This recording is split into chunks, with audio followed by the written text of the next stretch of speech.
Bengal accountant. আজকে আমরা শিখবো অ্যাকাউন্টিং এর ৫ টা আ মোস্ট ইম্পোর্টেন্ট টার্ম। হ্যাঁ? তো সেই ৫ টা টার্ম হচ্ছে asset, liability, equity, revenue and expense. আম এই ৫ টা টার্ম যদি আপনি শিখতে পারেন তাহলে আপনার যে ডেবিট ক্রেডিট নিয়ে কনফিউশন সেটা আশা করা যায় অনেকটাই দূর হয়ে যাবে। Okay? So let's let's get started. So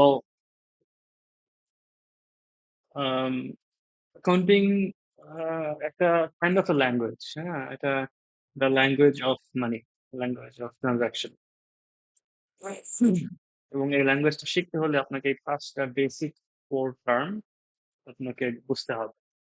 মুখস্থ না, মুখস্থ করে তো লাভ নাই। মানে জিনিসটা আপনাকে আত্মস্থ করতে হবে। আপনাকে জিনিসটা আ মানে আন্ডারস্ট্যান্ড করতে হবে যে এই ৫ টা টার্ম বলতে কি বোঝায়, হ্যাঁ?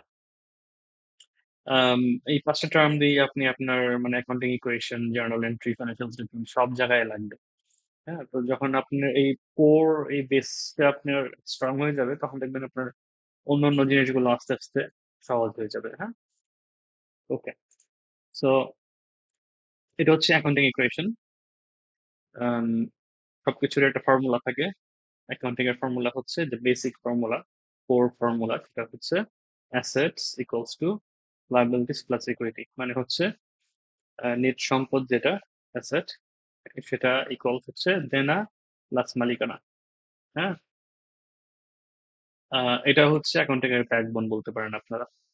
এটা যদি আপনি ঠিকমতো বুঝতে পারেন, এটা যদি মাথায় ঢোকাইতে পারেন, এটা তাহলে আপনার মনে করেন 50% আপনি অ্যাকাউন্টিং বুঝে গিয়েছেন এবং আপনার ফিউচারে যত আপনার কমপ্লেক্স আ ম্যাথ যাবেন অ্যাকাউন্টিং রিলেটেড আ সেখানে আপনি এই টার্মটা যদি আপনার মাথায় থাকে in the back of your mind তাহলে আপনার দেখবেন যে সব সহজ হয়ে গেছে। Okay? So move to the next slide. Asset কি? অ্যাসেট হচ্ছে এমন একটা জিনিস যেটার ভ্যালু আছে। হ্যাঁ? এবং এই ভ্যালুটা বিজনেসকে ফিউচারে বেনিফিট দিবে। ঠিক আছে? এবং অবশ্যই এটা owned by the business. এটা অনেক কিছুই হতে পারে। ফর এক্সাম্পল আপনার ক্যাশ টাকা হতে পারে, ব্যাংকের ব্যালেন্স হতে পারে, আপনার মালামাল হতে পারে, ইনভেন্টরি যেটা, আ অফিসের ফার্নিচার হতে পারে, কম্পিউটার হতে পারে, মোবাইল ফোন হতে পারে, অনেক কিছুই হতে পারে। আম এবং আপনার বুঝতে হবে কোনটা অ্যাসেট এবং কোনটা অ্যাসেট না। শুনে কুইক অ্যাসেট টেস্ট বলে। আ এটা যদি আপনি আ বুঝতে পারেন ৩ টা প্রশ্ন আ করবেন তাহলে বুঝতে পারবেন এটা কি অ্যাসেট কিনা অন্য কিছু। ১ম প্রশ্ন হচ্ছে এই অ্যাসেটটার কি ভ্যালু আছে কিনা? এই অ্যাসেটটা কি বিজনেসটা কন্ট্রোল করে কিনা? এই অ্যাসেটটা ফিউচারে বেনিফিট দিবে কিনা? একটা এক্সাম্পল দেই, ২ টা এক্সাম্পল দেই। হ্যাঁ? ১ম এক্সাম্পল আম ধরেন আমার একটা ব্যবসা প্রতিষ্ঠানে আ ৳১,০০,০০০ র মালামাল আছে। আ সেটা আমি রেখেছি আমার ওয়্যারহাউসে। আ ওয়্যারহাউসটা আমার ভাড়া করা। ওকে? তো অ্যাসেটটার কি দেখেন ভ্যালু আছে কিনা? ভ্যালু আছে ৳১,০০,০০০। এটা আমি কন্ট্রোল করি কিনা? ওইটা হচ্ছে ওয়্যারহাউস আমার কন্ট্রোলে আছে, আমি ভাড়া নিয়েছি। ফিউচারে বেনিফিট দিবে কিনা? আমি আশা করছি যে বেনিফিট দিবে। এটা আমি বিক্রি করব। দেন আরেকটা এক্সাম্পল দেখেন। আম ধরেন এই সেইম মালামাল আছে, বাট মালামালটা আছে হচ্ছে গিয়া আমার যে সাপ্লায়ার আছে তার কাছে এবং সাপ্লায়ারটা আমাকে এখনো মালটা বুঝাইয়া দেয় নাই। হ্যাঁ? আ এখন যদি আমি মনে করেন পেমেন্ট করে দিছি, বাট আমাকে মালটা বুঝে পাইনি।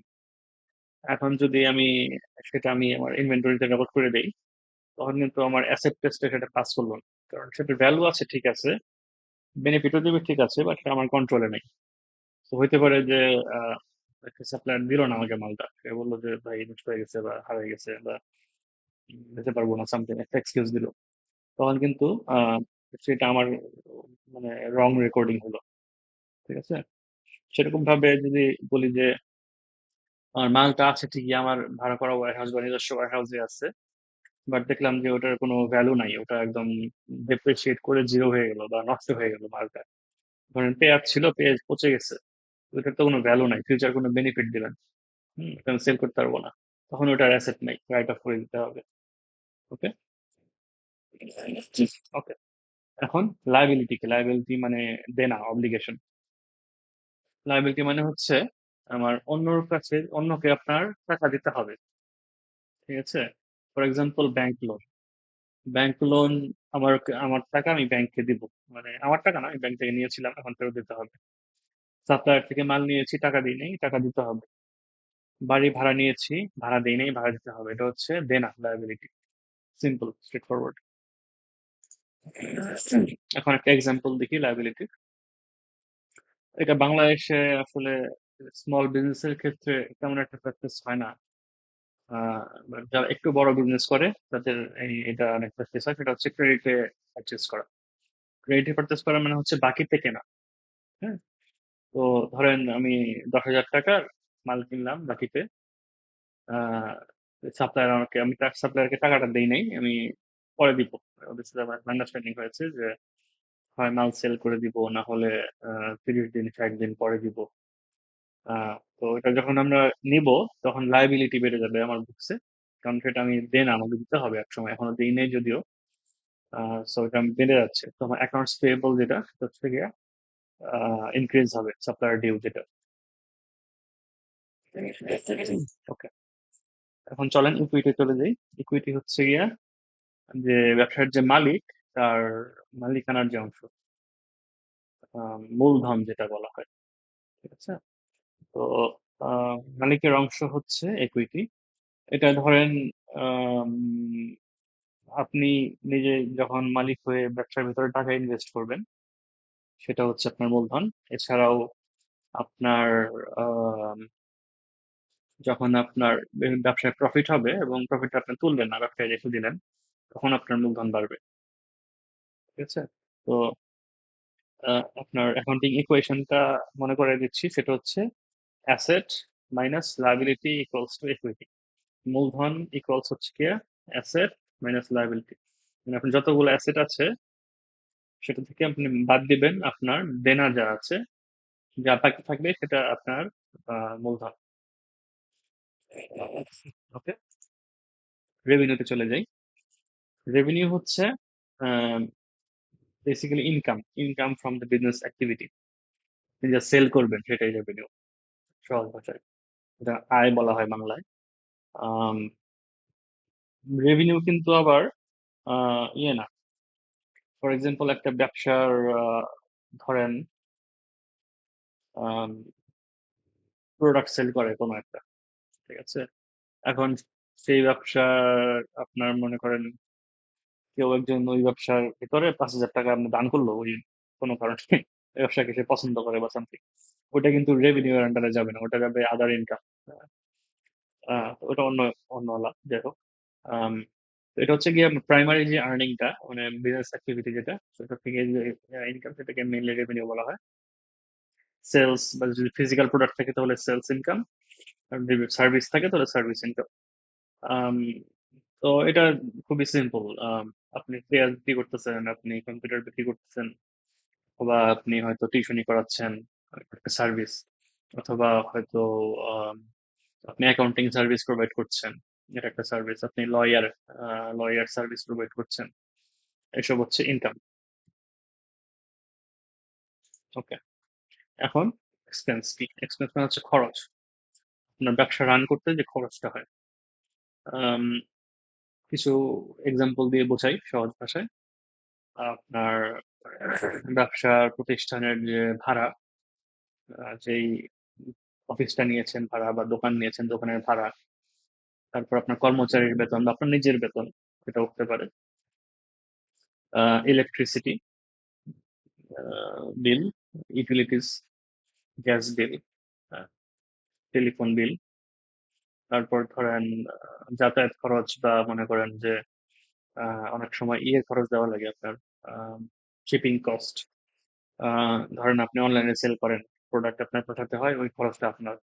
অথবা ধরেন আপনি মাল আনার সময় যে সাপ্লায়ার মাল দিয়ে যায়, ওইটা আপনাকে দেওয়া লাগে, ডিপেন্ডস করে। তো ওইটাও ট্রান্সপোর্টেশন খরচের আন্ডারে পড়ে যায়। অ্যাডভার্টাইজিং খরচ, এগুলা মোটা দাগে আপনার কিছু এক্সাম্পল দিলাম। আরো কিছু খরচ, অনেক খরচ আছে, অনেক লাইন আইটেম আছে। অ্যাডমিনিস্ট্রেটিভ খরচ আছে আপনার, অ্যাকাউন্টিং রিলেটেড খরচ হতে পারে, লিগ্যাল এক্সপেন্স হতে পারে। তো বিভিন্ন ধরনের খরচ আছে। তো এখন রেভিনিউ ভার্সেস এক্সপেন্স একটা আপনার কম্পারিজন করি। প্রফিটটা আসে কোত্থেকে? প্রফিট হচ্ছে equals to revenue minus expense. হ্যাঁ, মানে যে ব্যবসায় লাভ করলাম কি লস করলাম এটা বুঝবো কেমনে? এটা হচ্ছে আমার যে আয় হচ্ছে মাইনাস ব্যয়, সহজ হিসাব। তো প্রফিট বাড়ায় হচ্ছে ইনকাম, আর প্রফিট কমায় হচ্ছে গিয়া এক্সপেন্স। এটা তো আপনার কমন সেন্স, এটা মুখস্থ করার কিছু নাই, বোঝারও কিছু নাই। লাভ কিভাবে হবে? যদি ইনকাম বাড়ে, সেলস বাড়ে, তাহলে লাভ বাড়বে। আর যদি খরচ কমে যায় তাহলে লাভ বাড়বে। এখন উল্টাটা চিন্তা করেন, যদি আপনার ইনকাম কমে যায় তাহলে প্রফিট কমবে, যদি আপনার খরচ বেড়ে যায় প্রফিট কমবে।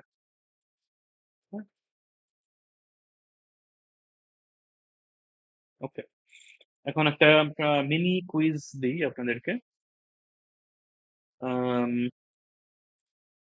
1 নাম্বার, আমি আমার অফিসের জন্য, আমার একটা ব্যবসা প্রতিষ্ঠান ধরেন, আমি ধরেন একটা ব্যবসা প্রতিষ্ঠানের মালিক, অথবা আপনি একটা ব্যবসা প্রতিষ্ঠানের মালিক, আপনার অফিসের জন্য একটা ল্যাপটপ কিনলেন।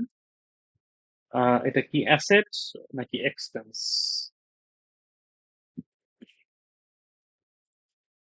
তারপরে 2 নাম্বার, আপনি একটা ব্যাংক লোন নিলেন, এটা কি লায়াবিলিটি অর একুইটি?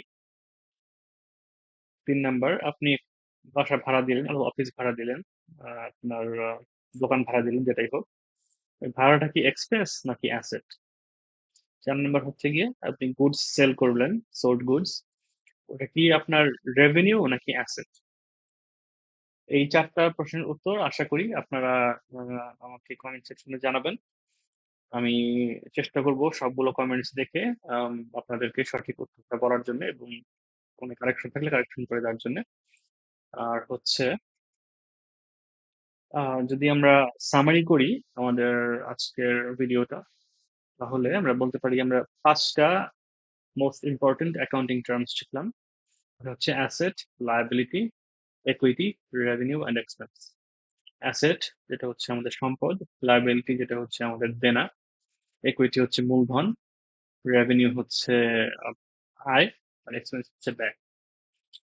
এই 5টা আমরা ভালো করে বোঝার চেষ্টা করব, এবং কোনো প্রশ্ন থাকলে আমরা কমেন্ট সেকশনে প্রশ্ন করলে উত্তর দেওয়ার চেষ্টা করব। আম, অবশ্যই আমাদের ভিডিওটা সাবস্ক্রাইব করবেন, লাইক দিবেন, শেয়ার দিবেন, এবং কমেন্ট করে উত্তরগুলো জানাবেন। আহ, এবং আমি এটা জানতে চাই আপনারা কোথায় আছেন, আপনারা কি স্টুডেন্ট, কোনো প্রফেশনাল ডিগ্রি করছেন, বিবিএ এমবিএ করছেন, নাকি জব করছেন, নাকি এসএসসি এইচএসসি করছেন? আমাকে জানাবেন, আমি জানতে চাই। আর এছাড়া আমরা নেক্সট ভিডিওতে যেটা করার চেষ্টা করব সেটা হচ্ছে, আমাদের সবারই কনফিউশন থাকে ডেবিট এবং ক্রেডিট নিয়ে। তো ডেবিট ক্রেডিট নিয়ে আমরা এমনভাবে একটা সহজ এক্সপ্লেইন করব যেখানে ইনশাল্লাহ আপনাদের কোনো কনফিউশন থাকবে না। ওইটা দেখার জন্য স্টে টিউন নেক্সট ভিডিওর জন্য। আসসালামু আলাইকুম।